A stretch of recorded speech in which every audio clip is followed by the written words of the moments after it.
வீட்டில் உடச்ச தேங்காய் நிறையாவே இருந்தது. சரி இதை சாமிக்கு யூஸ் பண்ண தேங்காய்ன்றதுனால நம்ம நான்வெஜ்க்கும் அதிகமாக யூஸ் பண்ண முடியாது. சரி அம்மா இலை கொழுக்கட்டை மாதிரி செஞ்சு தரேன் அப்படின்னு சொல்லியிருந்தாங்க.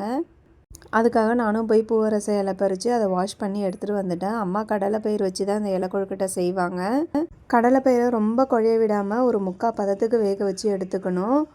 இதுக்காக புழுங்கல் அரிசி ஊற வச்சு அரைச்சி செய்வாங்க. ஆனால் இடியாப்ப மாவு இருக்குது அப்படின்னும்போது இடியாப்ப மாவுலேயே செஞ்சு தரேன் அப்படின்ற மாதிரி செஞ்சுருந்தாங்க. டேஸ்ட்டு ரொம்பவே சூப்பராக இருந்துச்சு. எனக்கு சுத்தமாக அந்த கொழுக்கட்டை ரெசிபி எதுவுமே வராது. அம்மா சூப்பராகவே செய்வாங்க. நான் ஒரு பக்கம் அவங்க பிசைஞ்சு கொடுத்த மாவை இந்த மாதிரி தட்டி வச்சுருந்தேன். அவங்க ஸ்டஃபிங்காக வந்து ரெடி பண்ணிட்டு இருந்தாங்க. இந்த ரெசிபி பார்க்குறதுக்கும் செய்கிறதுக்கும் ரொம்பவே சிம்பிளாக தான் இருந்துச்சு. இவ்வளோ தானா அப்படின்ற மாதிரி தோணுச்சு. கடலைப்பருப்பை ஒரு 3/4 பதத்துக்கு வேக வச்சு எடுத்துக்கணும். அதை தண்ணி இல்லாமல் வடித்து எடுத்ததுக்கப்புறமா அதை ஒன்றும் பாதியமாக மேஷ் பண்ணி எடுத்துகிட்டு அது கூடவே துருவின தேங்காய், வெல்லம், ஏலக்காய் சேர்த்தா ஸ்டஃபிங் வந்து ரெடி ஆகிடும். அதுக்கப்புறம் மாவு இந்த மாதிரி பிசைஞ்சு சப்பாத்தி மாவு பதத்துக்கு பிசைஞ்சு எடுத்து அதை இந்த மாதிரி இலையில வச்சு தட்டி அது உள்ள ஸ்டஃபிங் வச்சு வேக வச்சா சூப்பராக வந்து இலை கொழுக்கட்டை வந்து ரெடி ஆகிடுச்சு. இது வந்து ரொம்பவே ஸ்பான்ஜியாகவும் டேஸ்ட்டாகவும் இருந்துச்சு. அன்றைக்கி எங்களுக்கு ஈவினிங் ஸ்நாக்ஸு சூப்பராகவே சாப்பிட்டோம்.